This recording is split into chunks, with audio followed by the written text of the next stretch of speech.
Assalamualaikum warahmatullahi wabarakatuh. Pada hari ini kita akan mempelajari tentang evaluasi ekonomi.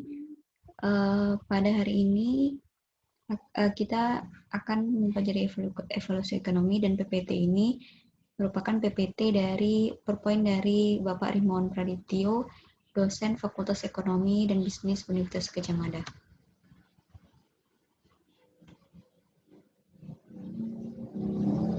Evaluasi ekonomi ini biasanya dapat digunakan untuk membedakan antara mitos dan kenyataan.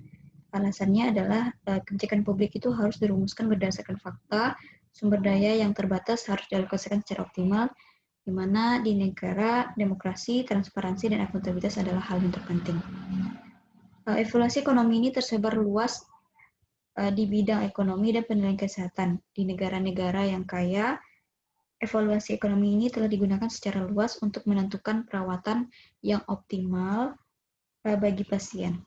Dan evaluasi ekonomi ini akhir-akhir ini telah digunakan di bidang lain seperti pendidikan, lingkungan, dan juga peradilan pidana. Di negara berkembang, evaluasi ekonomi belum diadopsi sebagai metode perumusan kebijakan.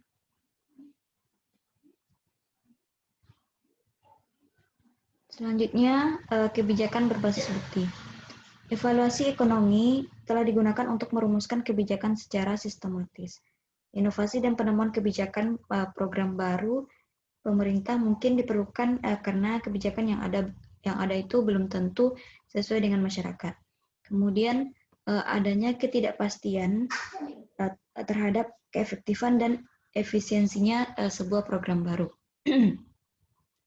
Idealnya, semua program pemerintah tersebut harus dipantau dan dievaluasi, serta laporannya harus dipublikasikan di domain publik. Hal ini memungkinkan pemerintah untuk belajar dari pengalaman mereka dan menjaga akuntabilitas dan transparansi.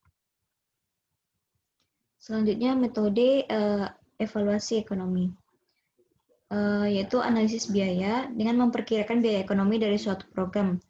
Kemudian adanya biaya eksplisit, biaya implisit. Contohnya itu adalah biaya sosial dari kejahatan atau biaya sosial dari korupsi dan biaya sosial dari pemenjaraan. Tujuan analisisnya itu adalah mencoba untuk menjawab pertanyaan apakah suatu program itu mencapai tujuan seperti yang diharapkan atau dibandingkan dengan apa yang akan terjadi jika tidak ada intervensi sama sekali.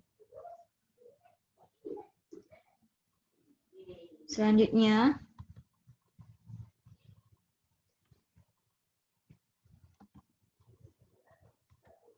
metode evaluasi ekonomi selanjutnya adalah analisis cost effectiveness, yaitu efektivitas biaya, yaitu membandingkan aktivitas program dengan biayanya. Tidak semua program yang terbukti efektif itu secara ekonomi dapat dilaksanakan, dan tidak semua program ekonomi itu harus efektif. Analisis biaya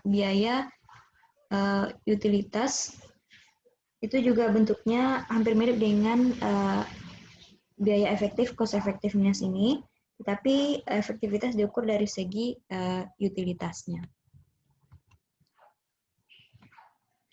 Selanjutnya, cost benefit analysis, analisis biaya manfaat, yaitu membandingkan antara manfaat dan biaya program.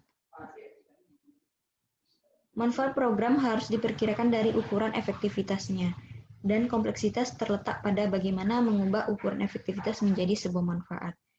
Ini mungkin melibatkan pemodelan dan menemukan proksi untuk menghasilkan uang dari ukuran efektivitas. Dan juga diperlukan informasi yang cukup untuk memperkirakan manfaat suatu program. Analisis telah digunakan secara luas di bidang peradilan pidana.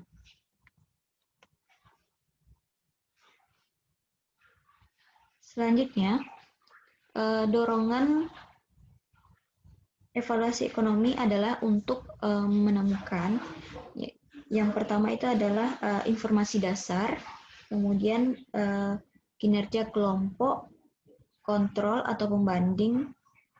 Adapun 4 elemen evaluasi ekonomi, yang pertama itu adalah kelompok intervensi, kemudian kelompok pembanding, kemudian informasi dasar dari kelompok intervensi dan kontrol, kemudian informasi selama dan pasca intervensi.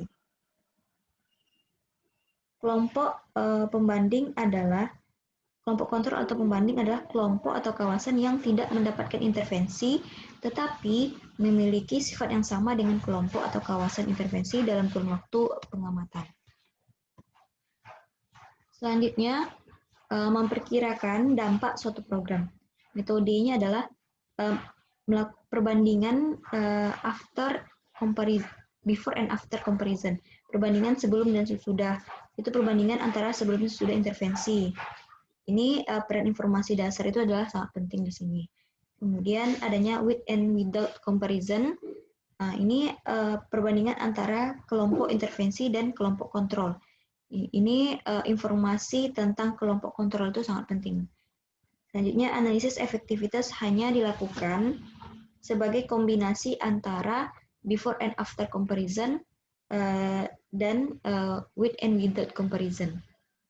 Selanjutnya, kekeliruannya adalah efektivitas itu telah dianggap sebagai salah satu dianggap salah sebagai before and after comparison atau dengan dan tanpa perbandingan.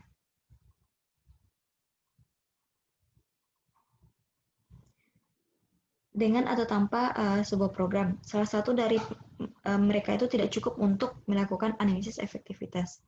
Dan efektivitas itu idealnya adalah gabungan dari BAC ini, before and after comparison, dengan with and without. Selanjutnya, analisis efektivitas. Ini rumusnya itu adalah XT plus 1 dikurang XT dikurang YT plus 1 dikurang YT. XT plus XT X ini adalah outcome intervention group. Itu outcome pada grup yang diintervensi tadi. Kemudian kalau Y itu adalah di grup kontrol. Dan time, misalnya T-nya pada waktu tahun berapa, kemudian T plus 1 ini adalah misalnya ini tahun 1995 T-nya.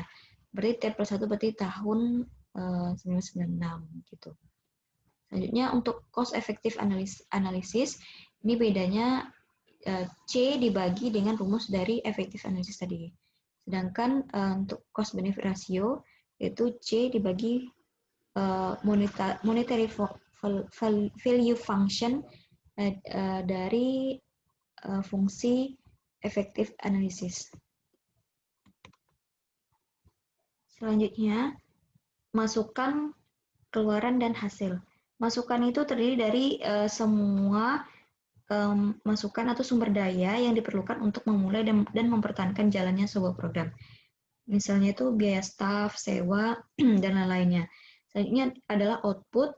Output itu merupakan jumlah peserta suatu program atau cakupan dari suatu program. Selanjutnya hasil terdiri dari hasil antara program dan hasil akhir dari suatu program. Selanjutnya potensi masalah. Penilai mungkin tidak dapat membedakan antara keluaran dan outcome of output atau outcome dari sebuah program. Penilai mungkin menganggap ukuran hasil menengah sebagai ukuran hasil akhir. Contoh intervensi berbasis seni, art-based intervention. Intervensi remaja dengan masalah perilaku ditugaskan untuk berpartisipasi dalam kegiatan seni. Tujuannya yaitu memperkenalkan para pemuda dengan keterampilan seni rupa yang pada akhirnya akan mengurangi perilaku bermasalah pada mereka. Inputnya itu adalah semua biaya yang terkait dengan program, kemudian outputnya adalah jumlah pemuda yang bermasalah yang berpartisipasi dalam program tersebut, dan outcome-nya adalah penurunan conviction atau conviction rate dari peserta tersebut. Selanjutnya adalah skala metode ilmiah.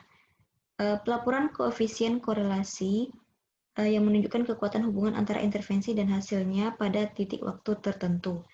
Ada pelaporan tentang kelompok pembanding, tetapi ini mungkin kurang dapat dibandingkan dengan kelompok sasaran. Jika tidak ada kelompok pembanding, gunakan sebelum dan sesudah tindakan. Selanjutnya, pelaporan desain eksperimental terkontrol dengan target yang sebanding dan grup kontrol hadir dengan perbandingan pra dan pra-pasca yang dibuat dan perbandingan kontrol eksperimen pada variabel tertentu. Selanjutnya, pelaporan desain eksperimental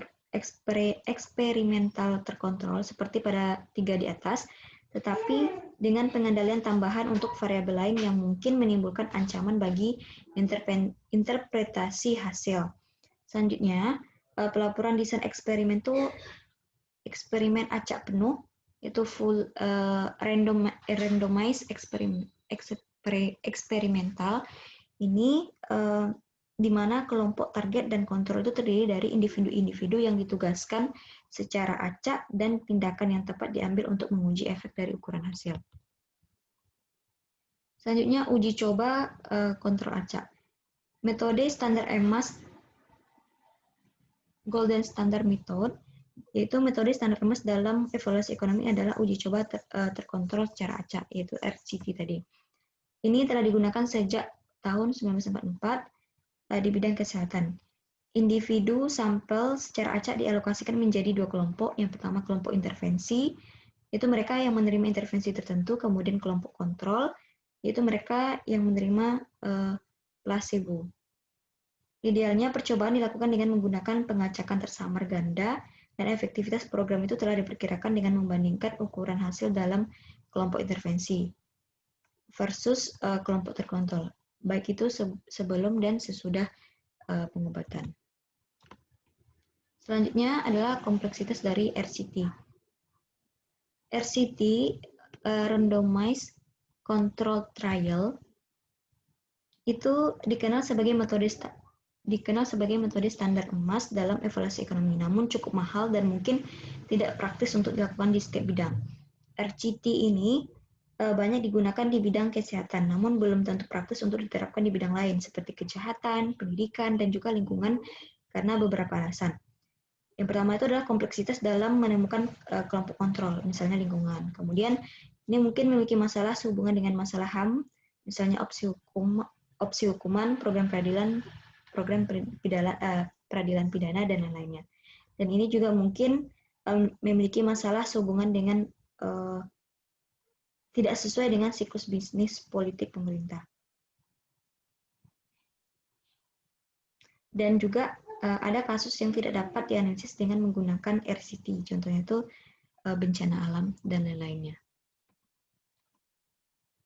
Kemudian eksperimen lapangan. Eksperimen lapangan ini mirip dengan RCT. RCT telah dilakukan di lingkungan yang sangat terkontrol, namun demikian percobaan lapangan telah dilakukan di lapangan. Beberapa program pengentasan kemiskinan telah dilakukan dengan menggunakan eksperimen lapangan. Contohnya itu adalah efektivitas konsumsi vitamin C, kemudian efektivitas subsidi langsung, kemudian juga korupsi, dan lain-lainnya. Kompleksitas dalam melakukan percobaan lapangan menjadi yang terpenting karena percobaan tersebut telah dilakukan di lapangan. Selanjutnya eksperimen kuasi, di mana menurut Sherman tahun 1997 skala ilmiah 3 dan 4 itu telah diklasifikasikan sebagai eksperimen semu. Sebagian besar program di peradilan pidana secara khusus ditargetkan ke kelompok atau wilayah tertentu sehingga subjek pengacakan di kelompok atau wilayah intervensi itu mungkin tidak dapat dilakukan. Dalam lingkungan itu tidak mudah menemukan kelompok kontrol dan kelompok sasaran. Mungkin terlalu spesifik gitu. Dan eksperimen semu atau kuasi eksperimen ini memang tidak sebaik pendekatan RCT, akan tetapi analisis efektivitas dapat dilakukan selama informasi kelompok kontrol dan informasi baseline-nya dapat dikumpulkan. Demikian pembahasan tentang evaluasi ekonomi. Assalamualaikum warahmatullahi wabarakatuh.